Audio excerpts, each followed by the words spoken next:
Bon dimanche, nous sommes arrivés au moment où nous partageons la parole. Nous allons appeler notre frère Simplice, que Dieu va utiliser encore pour nous communiquer ce qu'il a pour nous dire ce soir. Amen. Alors, bonsoir frère. Christian Bazin. Amen. L'homme de Costa. Amen. Amen. Bonsoir, mes bien-aimés. Amen. Bonsoir, mes bien-aimés. Bonsoir. Pourquoi vous attestez? Non, on est dans la joie. Nous sommes dans la joie encore d'être là devant le Seigneur. Amen. La foi de Dieu nous a parlé de porter la croix. C'est ce que nous avons écouté la fois dernière ici. Amen. Et ce soir, Dieu veut nous encourager dans cette marche de la croix. Amen. Qu'est-ce que nous devons faire? Quel est-ce que nous devons avoir? Qu'est-ce que Dieu a eu à faire dans nos vies? Parce que lorsque tu portes ta croix, tu as affecté le Seigneur, tu deviens une personne qui doit être guidée par le Saint-Esprit. Amen. Qui doit laisser Dieu te conduire. Dieu veut faire tout ce qu'il veut pour ta vie. Amen. Toi, tu es là seulement pour nous dire, Seigneur, que tout commis aux yeux de ce qu'est Dieu, moi je te regarde ce que tu as te faire. Amen. Donc c'est ce que Dieu veut nous conduire ce soir. Sans plus tarder, j'aimerais vous donner le titre de notre encouragement. C'est si Dieu dit oui, personne ne dit non. Jesus say yes. Nobody can say no. Jesus say yes. Nobody can say no. Oh, Jesus say yes. Personne ne peut dire non. Oh, Jesus say yes. Nobody can say no. Jesus say yes. Nobody can say no. Amen, amen. Amen. Donc c'est ce que nous allons nous encourager ce soir. Nous allons voir ça dans l'Ancien Testament. Bon, on n'est pas les paroles que Dieu veut nous donner. Amen. Que Dieu se nous aide ce soir. C'est sa parole. Nous ne sommes pas des bons orateurs ou des bons enseignants, mais c'est Dieu qui enseigne à travers de cet esprit. C'est pourquoi je vais nous confier encore ce moment. Seigneur, merci pour ce moment, mon Dieu. Viens qu'on peut nous conduire, viens qu'on peut nous parler, viens qu'on peut nous révéler ta parole, ta puissance dans nos vies. Tes enfants sont venus devant toi, pas devant une personne quelconque, mon Dieu. Nous voulons voir ta gloire ce soir. Nous voulons trouver notre place ce soir devant toi. Nous voulons connaître ta marche avec toi. Comment elle est, Père, mon Dieu. Car alors que tu conduis, Seigneur, mon Dieu, tu ne connais pas comme un homme, mais toi qui es Dieu, l'aide que toi tu es, tu nous donnes la capacité de te connaître, de nous marcher avec toi. Règne pendant ce moment. Nous venons paralyser, neutraliser toute force du monde du ténèbre, de peur ou de l'envie pour s'élever pendant ce moment que nous sommes en train de manger. Au nom puissant, Père de pouvoir, que le feu aille consumer, aille déloger, aille chasser au loin de tes enfants, tout agent au Père du ténèbre. Au nom puissant, Père de pouvoir, Père. Règne comme on dirige, à jamais sur le trône. Papa, nous disons merci. Amen, amen. Alléluia. Donc nous allons aller pour ce que Dieu avait fait pour la ressortie de l'Égypte, pour le bien-aimé d'Israël. Prenons Exode 14, 18 à 26. Ça c'est notre texte. Exode 14. Nous les lisons, nous connaissons tous ça que Dieu se connaît pourquoi il a mis la parole. Il va nous révéler ce qu'il veut dire. Exode 14, de 18 à 26. Amen. C'est la parole que nous allons lire ce soir. C'est notre frère, parce que de base, notre bien-aimé foi, pour que tout va nous aider, parce que nous avons des questions. Dans la parole de Dieu, dans Exode 14, verset 18 à 22. 26. À 26. Lisons au nom du Seigneur Jésus-Christ. Et les Égyptiens sauront que je suis l'Éternel. Amen. Comme Pharaon, ses chars et ses cavaliers auront fait éclater ma gloire. Alléluia. Écoutez, écoutez. L'ange de Dieu qui allait devant le camp d'Israël partit et alla derrière eux. Et la colonne de nuée qui se précédait partit et se tint derrière eux. Amen. Elle se plaça entre le camp des Égyptiens et le camp d'Israël. Alléluia. Cette nuée était ténébreuse d'un côté Amen. et de l'autre, elle éclairait la nuit.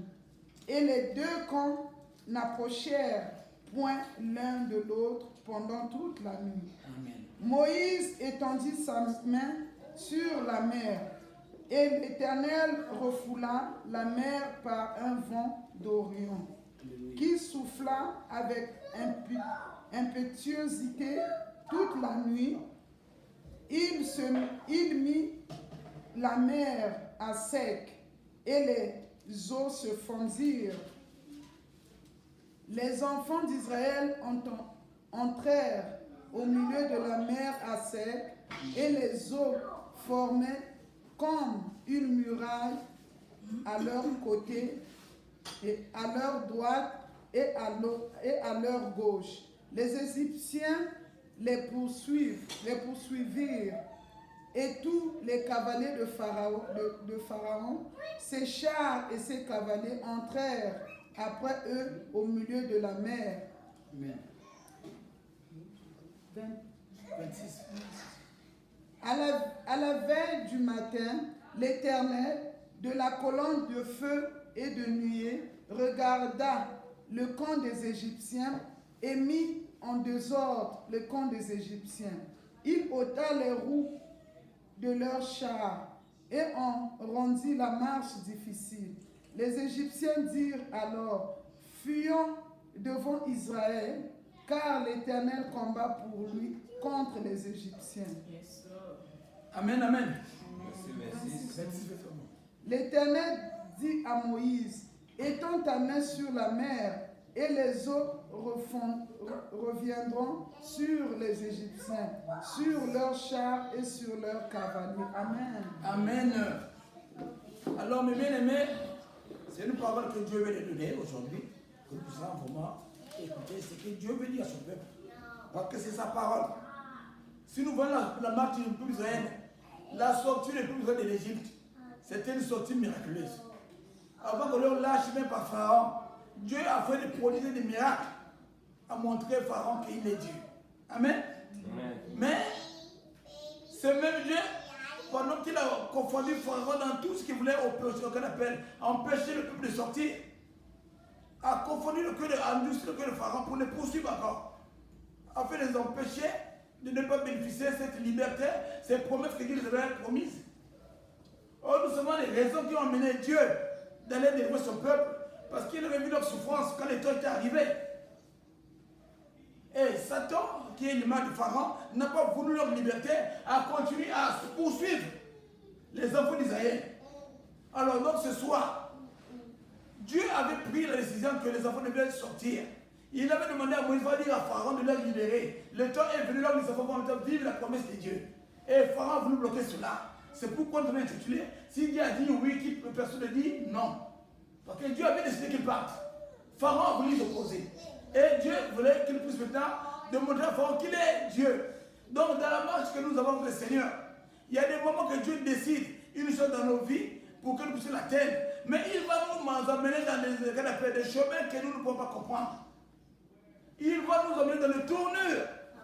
On va comprendre le langage de Dieu. Or ce soir, Dieu veut venir comprendre. Quelle que soit la situation que tu traverses, quel que soit le problème que tu traverses, Dieu veut t'emmener là où toi tu vas vivre la gloire de Dieu et la paix de Dieu. Amen. Parce que Dieu habite tes souffrances.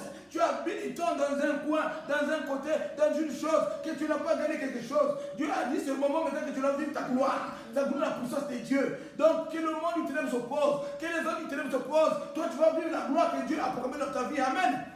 Donc c'est ce que le peuple a révélé ici. Et pendant que Pharaon voulait s'opposer, Dieu lui-même veut nous dire, il a envoyé son ange qui portait devant, d'être au milieu de deux camps. La nuit, comme le nuit aussi, devait être au milieu de deux camps. Et il y a eu le ténèbre et la lumière. Il n'y a pas eu de contact. Tant qu'il n'y a pas eu le contact, pendant toute leur bataille, ça veut dire que toi aussi, qui es maintenant au Seigneur, tu es maintenant dans la lumière. Que le ténèbre et la lumière ne peuvent pas cohabiter. Donc tu ne peux pas accorder au nom du ténèbre d'être sous toi. Car le Seigneur n'a pas permis que cela soit vraiment ensemble. Toi tu vas marcher, tu vas croire que ton Dieu a dit toi es libéré et tu vas marcher dans la terre promise. Tu dois continuer ta marche. Ne vois pas derrière. Derrière là où Dieu a envoyé l'ange et la lumière pour aller défendre ta cause. Donc quels que soient les trucs qui peuvent se passer, toi mets tes yeux devant. Continue à marcher avec le Seigneur. Ne regarde pas derrière. Derrière toi là où se passe notre problème. Amen. C'est souvent ce que nous regrettons. On a décidé d'aller avec le Seigneur, de marcher avec le Seigneur, et parfois on a tendance à regretter les choses qu'on avait dans l'Égypte. On regrette notre passé, on regrette d'autres choses. Alors que tu regrettes cela, quand tu as mis Dieu dans le doute, Dieu ne peut pas travailler tout le monde dans ta vie. Donc toi tu dois te développer, quel appel, t'abandonner, quelle que soit la situation, continue avec le Seigneur. C'est que le Dieu que tu marches, que tu as choisi, il est le Dieu véritable. Il est le créateur de toutes choses. Et il connaît pourquoi il suscite cela dans ta marche avec lui. Il ne va pas t'abandonner. Parce que c'est lui qui avait montré à Pharaon qu'il est Dieu. Jusqu'à ce que Pharaon a dit maintenant libère ton peuple, libère les années, qu'ils sortent. Mais après il dit lui-même, c'est lui qui est parti encore en sur le cœur de Pharaon, afin qu'il puisse les poursuivre. C'est pour faire quoi? C'est pour ce qu'il a dit, et faire éclater sa gloire. C'est pour la gloire de Dieu. Alors Dieu a besoin qu'il travaille, que les gens connaissent que c'est Dieu qui travaille. Ce n'est pas mon nom qui a travaillé, ce n'est pas mon frère, ce n'est pas mes collègues, ma connaissance, mais c'est Dieu qui a travaillé. C'est pourquoi Dieu met cela pour faire voir sa gloire. Il met pour tes difficultés, ce que tu cherches, tu ne veux pas avoir, ce que tu as de la peur, gêné, tu ne veux pas avoir trop tôt, mais Dieu veut que tu lui distingues, tu connais réellement comment il agisse. Il veut vraiment te montrer, te façonner, afin que lorsqu'il va te bénir, tu ne puisses pas t'écarter de ses voies, mais tu sois proche de lui. Tu sais que moi, je dis cette bénédiction, c'est pour Dieu, ce n'est pas pour les hommes. Donc je vais continuer à marcher le Seigneur. Parce qu'il y a eu beaucoup de gens qui ont des bénédictions, aujourd'hui ils sont dans le monde. Ils n'ont sont plus que le Seigneur. C'est pourquoi Dieu te permet de voir sa marche avec toi. Comment tu as fait pour être là où tu es maintenant? Combien de fois qu'il t'a défendu? Combien de fois il a fait des miracles dans ta vie? Et tu vas avoir peur. Tu vas dire que c'est vrai, j'ai l'argent, mais celui qui a l'argent là, c'est le milieu qui le détient. L'or et l'argent, c'est Dieu. Il est tout puissant. Moi, je dois continuer ma sainteté, ma marche de la crainte du Seigneur. Amen. Sans plus continuer, nous allons comprendre ce que Dieu voudrait dire cela dans la suite de notre message. Lisons Ésaïe 45, versets 6 à 7. Ésaïe 45, 6 à 7. Maman, frère.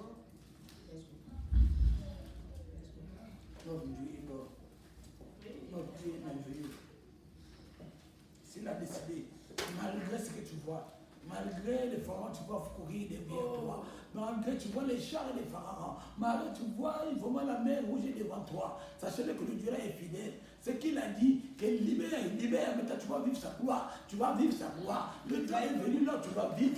C'est que Dieu a programmé dans ta vie. Dieu a des projets de bonheur pour ses enfants. Il a dit que sur la tête et dans la queue, le premier et le dernier. Donc ce que Dieu a programmé, c'est que toi tu vas vivre. Partout où tu es parti, partout que tu vas travailler, partout que tu iras, Dieu a dit que c'est là maintenant tu vas prendre possession et tu vas vraiment être celui qui va s'éclairer. Amen. Amen. Ésaïe 45, 6 à 7. Nous lisons la parole de Dieu dans Ésaïe 45, le verset 6 à 7. C'est afin que l'on sache du soleil levant au soleil couchant que hors moi, il n'y a point de Dieu. Amen. Je suis l'Éternel, il n'y en a point d'autre. Amen. Je forme la lumière Amen. et je crée les ténèbres. Amen. Je donne la prospérité et je crée l'adversité. Alléluia. Moi, l'Éternel, Faites toutes choses. moi, l'Éternel, je fais toutes ces choses. Amen. C'est ce que Dieu nous dit ce soir. Tu es souvent, tu regardes dans ta vie, tu dis pourquoi ça, Seigneur? Pourquoi moi je souffre? Pourquoi moi je ne suis pas encore comme ceci, comme cela? Dieu connaît pourquoi il le permet. Il a une raison juste. Parce qu'il a dit très bien, mais celui qui peut me faire la lumière, celui qui fait l'adversité, l'adversité veut dire qu'on appelle l'opposition, veut dire qu'on appelle tes ennemis, ou le combat que tu trouves, que tu combats. Lui qui a commencé sur la croix pour toi, il avait tout accompli, nous avons dit ça ici. C'est lui qui élève cela, pour que ces choses soient là. Et il connaît pourquoi il le fait. Il veut façonner ses enfants. Il veut continuer ses enfants dans une bonne marche. C'est pourquoi ce soir, mon frère, ma soeur, il n'est pas temps pour que tu puisses faire des calculs. Tu peux aller chez les raisons dans le monde ou chez les gens qui sont peut-être plus intelligents que toi. C'est le temps que tu tournes tes yeux vers Dieu. Demande à lui, qu'est-ce qui se passe pendant ce moment que je suis en train de te suivre. Moi, je fais des jeûnes. Moi, je suis en train de te dire, je donne des offrandes. Mais pourquoi ma vie est combattue? Pourquoi je n'arrive pas à voir ce que je veux? Dieu va te donner la réponse. Amen. Parce que c'est lui qui met les toutes choses, comme le vient de dire. Celui qui le met devant toi, tu vas aller où? Alors, c'est pendant ce moment-là, beaucoup de gens partent voir les marabouts. Beaucoup de gens vont voir des charlatans. Beaucoup de gens vont voir des vieux qu'on appelle des magiciens. Alors, pour un enfant de Dieu, c'est le moment qui doit être façonné avec ce Dieu. Il y a un moment que Dieu veut vraiment nous façonner. Nous avons dans une autre dimension. Pour savoir ce qu'il a dit dans ta vie, c'est pourquoi tu sois prêt à rentrer en possession de ce qu'il a déclaré dans ta vie. Amen. C'est ce qu'il a placé devant toi. Ce n'est pas pour te tuer. C'est pour que tu sois fort. C'est pourquoi même ces épreuves vont te faire passer. Il va te montrer les perles que tu as placées en toi. Des perles. Parce que vous êtes là assis. Vous ne savez pas ce que Dieu a pu faire en vous. Depuis que vous priez, les messages que vous recevez, les jeux que vous faisiez, tout ce que vous faisiez tous les jours, Dieu ajoute quelque chose dans vos vies. Mais vous ne voyez pas ça. C'est pourquoi il dit que vraiment sans la foi, Dieu ne peut pas vraiment exister dans la vie de quelqu'un. Vous avez des choses, mais vous voyez que Dieu a placé en vous. Et le moment qui viendra, Dieu va chercher que cela soit déjà mis en action. C'est pourquoi Dieu suscite de telles situations. Pour que tu vois la dimension que Dieu t'a menée. Quand la parole déclare, il ne trompe jamais ses enfants au-delà de leur force. Donc s'il essaie maintenant que les telles situations viennent dans ta vie, c'est qu'il t'a préparé, il t'a dit, bon, le temps est venu que ma fille va voir la dimension que je lui ai amenée. Quand il n'est plus dans les dimensions pour lire seulement la Bible, mais c'est une dimension supernaturelle. Amen. Amen. Alléluia. Donc nous devons le savoir, que nous ne devons pas passer le temps ici pour rien. Le temps que nous passons, c'est un temps là où Dieu est en train de nous façonner, en train de nous bénir. Nous avons des choses que les autres ne bénéficient pas, ceux qui n'arrivent pas à passer leur temps au Seigneur. Amen. Donc, sur le moment-là, il faut éviter les mauvais conseillers. Parce qu'ils peuvent t'amener loin de Dieu. Lisons ce que la Bible nous conseille dans les moments difficiles que nous pouvons faire. Alléluia. Maman, nous sommes toujours dans Isaïe. Prenez Isaïe 8, 17 à 19. Amen. Isaïe 8, verset 17 à 19. Alléluia. Les dieux merveilleux, les dieux glorieux. Alléluia. On ne va pas être trop bavard, mais Dieu peut nous aider vraiment à comprendre qu'il y a des situations dans nos vies. Si nous restons attentifs au Seigneur, Dieu va beaucoup nous façonner, nous amener dans une dimension qu'on ne peut pas même penser qu'un jour peut arriver.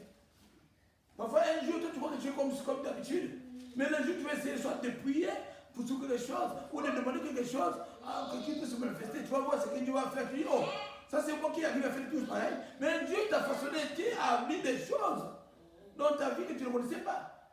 Tu es pas dans une dimension. Comme il dirait pour dire un secteur de Dieu que tu avais eu une promotion spirituelle à travers ces étapes. Amen. Les épreuves d'abord. Alléluia. Isaïe 8, 17 à 19. Amen. Okay, lisons la parole de Dieu dans Isaïe 8, le verset 17 à 19. J'espère en Éternel qui cache la face à la maison de Jacob. Je place en lui ma confiance. Amen. Voici, moi et les enfants que l'Éternel m'a donnés, nous sommes des signes et des présages en Israël, de la part de l'Éternel des armées, qui habite sur la montagne de Sion. Amen. Si l'on vous dit, consultez ceux qui évoquent les morts et ceux qui prédisent l'avenir, qui poussent des sifflements et des soupirs. Répondez, un peuple ne consultera-t-il pas son Dieu? S'adressera-t-il aux morts en faveur des vivants? Alléluia. Amen. Amen. Regardez comment, ça c'est l'exemple du Bible Flore qu'on appelle l'homme aussi. Vous regardez très bien, on nous dit que nous sommes des signes et des présages. C'est-à-dire que nous qui avons suivi le Seigneur, en nous, beaucoup de gens qui ne viennent pas prier, ils savent qu'eux, ils ne peuvent pas prier. Qu'on a des choses que nous avions que ceux qui sont là, qui nous voient, ils y mettent une différence. Ils disent que ceux-là, comment ils peuvent avoir leur temps de s'écouter telle chose, ou d'aller prier, ou d'aller jeûner, pendant que moi je dois prendre, qu'on appelle mon temps d'aller danser, d'aller faire ce que je veux. Je sais pas, ils prennent leur temps, leur argent pour faire le donner à un Dieu qui ne les voit pas.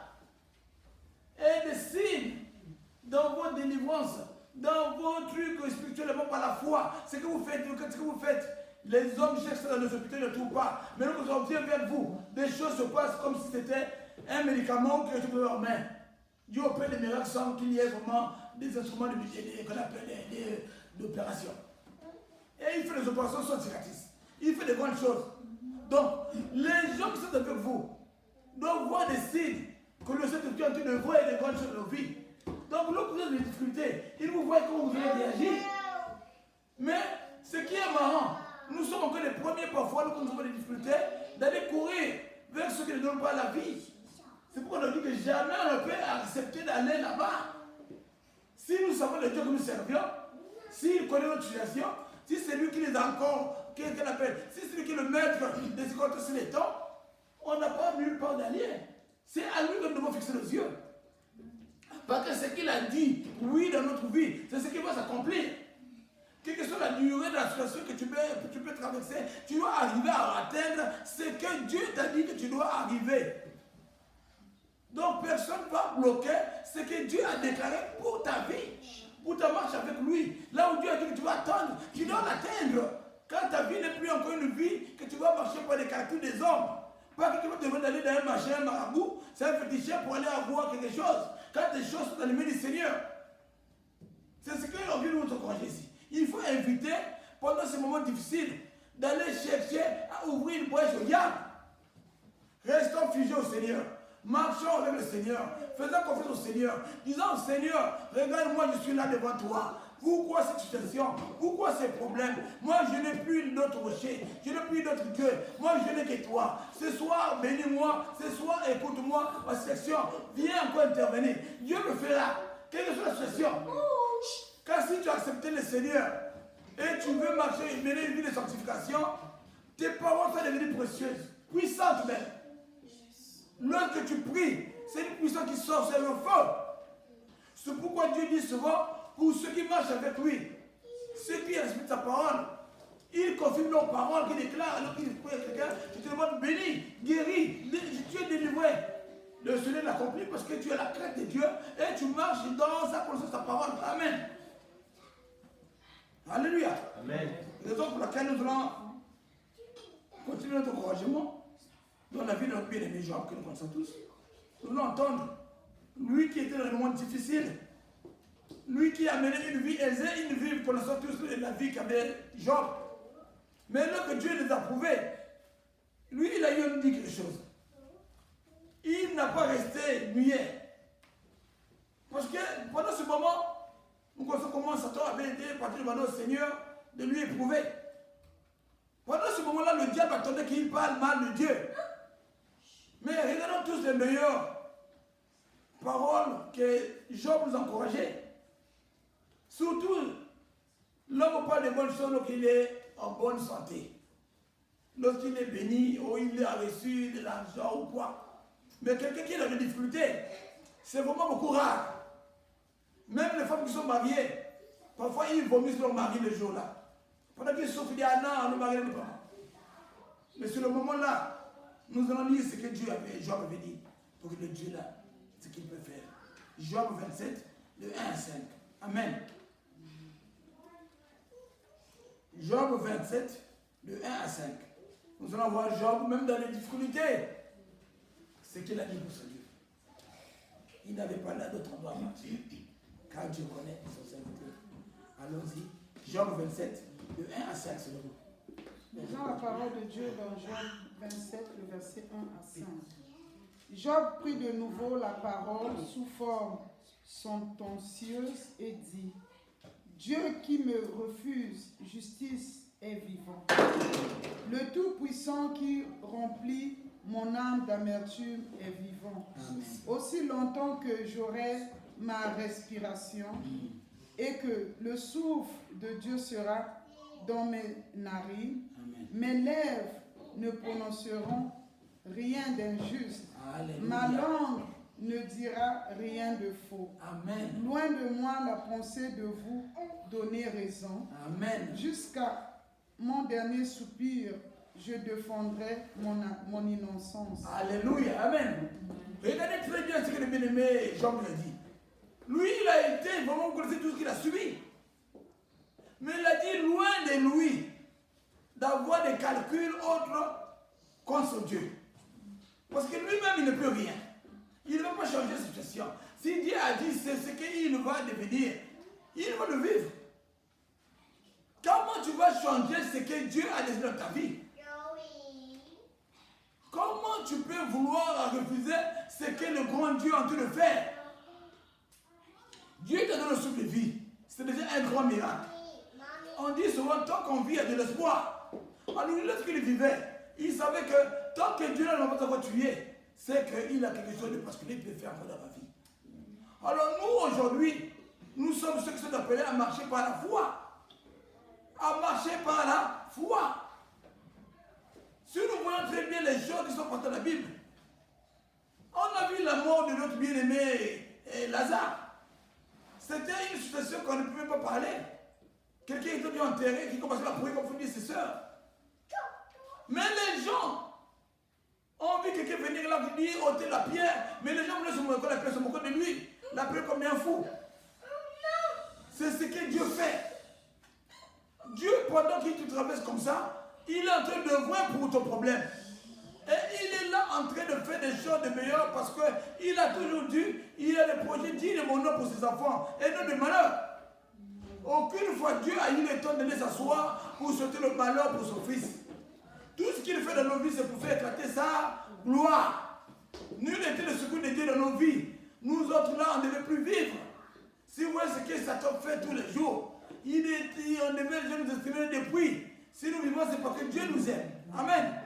Amen. Donc ce soir, Dieu veut nous encourager. S'il a dit oui, que ma fille va atteindre tel point, ma fille va se marier, il va avoir de l'argent, il va réussir dans sa vie, il va faire ceci, personne ne va bloquer ou dicter ta vie. Amen. Amen. Donc tout ce que le monde est pour s'élever, pour bloquer, c'est que Dieu a proclamé dans ta vie. Toi, tu vas vivre la puissance de Dieu, la gloire de Dieu, parce que tu es avec le Seigneur. Or, lui, il a dit avec nous, nous ferons quoi? Des espoirs. Tu ne peux pas être dans un endroit où tu vas être bloqué quelque part, là où tu ne peux pas faire des espoirs de Dieu. Parce que l'espoir, là où tu fais, là où tu es libre, là où tu peux bien réellement réaliser la main de Dieu. Amen. Donc ce soir, soyez vraiment confiants que le Dieu que nous avons choisi, c'est un Dieu merveilleux, un Dieu aimable, un Dieu glorieux. Il nous a aimés depuis avant qu'il puisse nous créer. Quand il a dit, il connaît ton nom depuis le sein de ta maman. Et il a mis ses projets dans ta vie. Il connaît chacun de nous. Même avant de venir de ce pays, il connaissait là où tu vas descendre, là où tu vas dormir, là où tu vas commencer à travailler, là où tu vas finir. Il connaît tout. Quand il est le début et la fin de toutes choses, il est l'alpha oméga.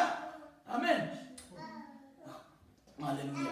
Donc, raison pour laquelle ce soir, il bénit, mais seulement vraiment dans la joie que ce que Dieu a dit oui dans ta vie, même si tu n'as pas encore vu, accepte que Dieu fera ce qu'il a promis de meilleur pour ta vie. Sauf demande-lui seulement de te façonner, de t'aider dans la marche qu'il t'a déterminée. Parce que la marche de Dieu n'est pas comme la marche des hommes.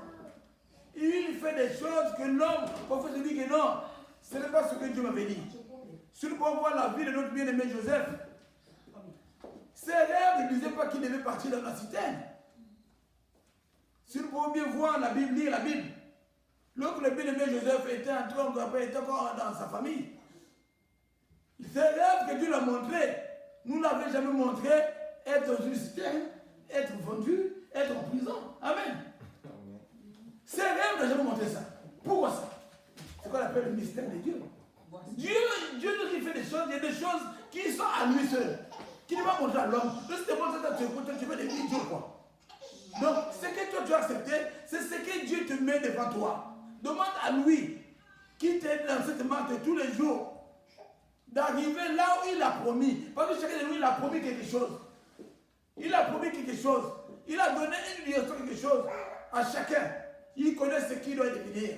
Toi, tu veux devenir prophète, pasteur, évangéliste, diacre. Toi seul demande à lui ce qu'il t'a donné. Ne veux pas aller prendre des postes toi-même, des grades toi-même. C'est lui qui donne des grâces, c'est lui qui connaît. Dès qu'il te appelle, il t'occupe. Donc il connaît ce qu'il t'a donné. Demande à lui, il va t'orienter. Parce que dans ce que Dieu fait, il y a toujours des choses voilées pour le Seigneur. C'est pourquoi on dit ce qui est caché révèle à ses serviteurs. Donc c'est lui, Dieu, que tu dois demander, révèle-moi, Père. Pourquoi dans ma marche, je n'arrive pas à voir ce que toi je m'as dit? Tu m'avais dit que je devais être vraiment féconde. Mais pourquoi je n'ai encore pas d'enfant? Tu m'avais dit que je devais être un travailleur. Pourquoi je n'ai pas encore de travail? Tout ce qui tu as des questions, tu demandes au Seigneur depuis, il va te répondre. Par la grâce, il peut te montrer. Il y a des gens qui ont des grâces. Mais lorsque Dieu œuvre, c'est son travail. Il n'a pas besoin d'aide. Dieu n'a jamais demandé à quelqu'un de venir l'aider. Il ne vient jamais donner quelqu'un, non, viens moi, je dis, c'est trop lourd pour moi le truc là, ou le combat est trop dur pour moi, viens m'aider la main là pour gagner le combat. Amen. Non. Dieu n'a jamais demandé quelqu'un pour t'aider. Lui, il fait ce qu'il veut à lui-même. Parce qu'il a toute une armée avec lui. Il va demander quoi encore? Mais lui, il veut seulement éprouver ses enfants pour connaître moi sa volonté dans leur vie. afin que le jour qu'il va t'amener dans qu'on appelle, dans la place là où il veut que tu arrives, tu vas être à l'aise. C'est vrai, il y aura des vents. Parce que ça ne veut pas dire qu'il n'y aura pas de vents qui vont te bénir. Non. Il ne te prend pas parce que tu peux être prêt par rapport à ces vents-là. Des éventualités dans ta vie, dans la place qui t'emmène, dans ton ministère. Donc tu as des cas difficiles. Comment tu vas réagir? Or, s'il ne te forme pas, et il te mène là où tu vas maintenant gérer le monde ou les hommes, tu vas faire la pagaille. Les gens vont crier, Dieu, mais c'est un Dieu vraiment de fou. Or, Dieu doit te préparer afin que tu sois capable de recevoir des choses dures et faciles. De savoir les conseiller, d'éduquer et d'orienter les gens. Amen. Amen. Donc, c'est ça que je disais qu'on ne peut pas être trop bavard. C'est de laisser le Seigneur nous faire. S'il y a un problème, ne cours pas vers les marabouts, mais viens vers le Seigneur. Cours vers Dieu. Il est fidèle. Il est au-dessus de toutes choses. Il a dit c'est lui qui crée toutes choses. Amen. Amen. Alors, terminons l'encouragement dans Isaïe 45, le dernier passage. Isaïe, nous ne sommes pas partis là. Toujours Isaïe 45, 9 à 10. Donc, notre Dieu est merveilleux. Notre Dieu est profond. Il nous aime tant. Ne crois pas quand tu es venu au Seigneur que tu vas avoir des moments difficiles. Ça peut arriver, c'est Dieu qui le permet. Car tous les jours, la Bible dit qu'il connaît que nous sortons de nos maisons et que nous rentrons, il connaît. Donc on n'a rien caché devant lui. Il connaît ce qui arrivera pas ici. Car il est Dieu magnifique. Amen. Oh Dieu magnifique. Notre Dieu est merveilleux. Faisons-lui confiance. Crions vers lui. Demandons à lui de secours. Là où nous ne pouvons pas. Car la Bible déclare, là où la humaine s'arrête, c'est là où Dieu prend place. Il y a des choses où tu arrives, tu ne vois plus. Le Seigneur lui-même doit te bénir. Amen. Alléluia. La seule chose à part. Lisons la parole de Dieu dans Ésaïe 45, le verset 9 à 10. Malheur à qui conteste avec son Créateur, vase parmi des vases de terre. Amen. L'argile dit-elle à celui qui la façonne, que fais-tu? Et ton œuvre, il n'a point de main.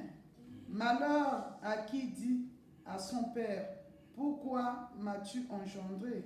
Et à sa mère, pourquoi m'as-tu enfanté? Amen. Amen. C'est clair. Tout ce qu'un enfant peut vivre ici-bas, Dieu l'a pourvu pour lui. Dieu l'a créé. Comme on dit que l'enfant c'est un don de Dieu. A donné aux humains, ton père, ta mère, pour que tu sois leur enfant. Tout ce que tu peux avoir comme situation, tu n'as pas à se lamenter. Tu ne connais pas là où tu es sorti. Tu ne connais pas comment tu es formé. Tu ne connais même pas l'avenir, ton avenir. Même après une minute, ce qui va arriver. Tu ne connais même pas. Donc, tu n'as même pas besoin de vouloir crier sur ta mère, sur ton père, combien de fois avec Dieu, ton créateur. En criant contre eux, tu vas changer quoi? Tu vas devenir maman ou papa, si tu te blâmes sur papa et maman. Ou tu vas blâmer Dieu, ou tu vas changer Dieu. Il devient maintenant une créature quand tu deviens Dieu. On ne pense pas. C'est plutôt, c'est de dire Seigneur, aide-moi. Aide-moi à connaître la volonté de la vie, pourquoi tu m'as créé. Quelle est la mission? Parce que chacun de nous ici-bas a une mission. C'est donc montre ta mission. C'est pour dire malheur. Parce que toi, si tu ne peux rien, même le parle de l'enfant, ou la maman, ou qu'on appelle le papa et le maman, qui s'assemblent pour avoir l'enfant, il n'y a que le sang qui s'assemble. Mais comment ça devient l'enfant? Vous avez les bras, les pieds, la tête, les voix qui sortent. C'est le mystère de Dieu. C'est pourquoi on dit toujours que c'est Dieu. C'est ce qui est dit de Dieu et c'est Dieu lui-même. Parce que le reste là, Dieu ne montre jamais. Dieu te promet l'enfant. Mais il ne te montre pas comment l'enfant est créé, formé dans le ventre. C'est-à-dire que la manière qu'il malade, c'est moi qu'on appelle, c'est les molécules, le sang, tout. Lui-même, il ne montre pas ça alors. Il met les dimensions, après il met les missions. Toi, tu es là. Maintenant, tu vois te révéler, qu'on appelle, te réclamer ou vouloir te révéler contre lui. Tu veux faire quoi? C'est pour lui, c'est un malheur. Parce que lui, s'il ne voulait pas de toi, il devait te tuer depuis. Il ne devait pas te former. Ta mère ou ton père qui t'a accepté, maintenant, tu dis que tu es là. Si, on a entendu beaucoup de femmes ou beaucoup de mamans qui ont tué leurs enfants, qui n'ont pas voulu l'enfant, qui ont encore avorté, qui ont pris des médicaments, qui ont pris tout. Donc le fait que tu vis, rends grâce à Dieu. tu ne le fais pas, tu ne dis pas grâce, tu es en malheur. Le Seigneur te dit que tu es en malheur. Amen. Donc c'est pourquoi ce soir, mes bien-aimés, Dieu voudrait nous encourager, c'est de compter sur lui. Ce qu'il a dit oui dans ta vie, c'est ce que toi tu vas vivre. Qu'il y ait les oppositions, qu'il y ait le réunion dans le monde des ténèbres, dis-toi que ton Dieu n'est pas mort. Ton Dieu, que tant qu'il est vivant, tu vas vivre, saisir ce qu'il a promis pour toi. Amen. Nous allons remercier le Seigneur pour son encouragement, pour qu'il est Dieu véritable. Amen. Seigneur, merci, toi qui es le grand Dieu d'Israël. Nous voulons te dire merci pour ce moment, mon Dieu, pour cet encouragement, toi qui viens de nous parler, papa. Toi, tu ne parles pas en vain. Si tu as donné cette parole, Père, mon Dieu, parce que tu as vu encore le cœur de tes enfants, comment ils sont troublés, mon Dieu. Car, papa, nous avons besoin, Seigneur, mon Dieu, que nos vies s'épanouissent, Père. Mais parfois, les moments, Seigneur, nous traversons des moments, là, nous ne comprenons plus rien, Seigneur. Regarde parce que tu as parlé encore ce soir. Merci d'avoir encore encouragé mon frère, ma soeur, de quoi ou de l'autre, d'écouter ces paroles, mon Dieu, qui nous prend courage, que toi tu n'es pas mort. Ce que tu fais est tellement incomparable. Non, on ne peut pas le comprendre, mon Dieu. Mais toi, tu as une mission spéciale de nos vies. Chacun de nous a une mission au Père avec toi. Aide-nous, aide chacun de nous d'arriver là où tu as promis pour nous, mon Dieu. Merci d'avoir encore accordé tes anges pour que tu ordonnes tous les jours pour notre sécurité. Merci pour ton esprit qui nous révèle ta volonté de nos vies. Accorde la force de la marche avec toi. Règne comment on dirige, règne béni, règne pour encourager notre peuple. Au nom puissant de Jésus-Christ, nous aussi prier, Père. Amen, amen. Amen.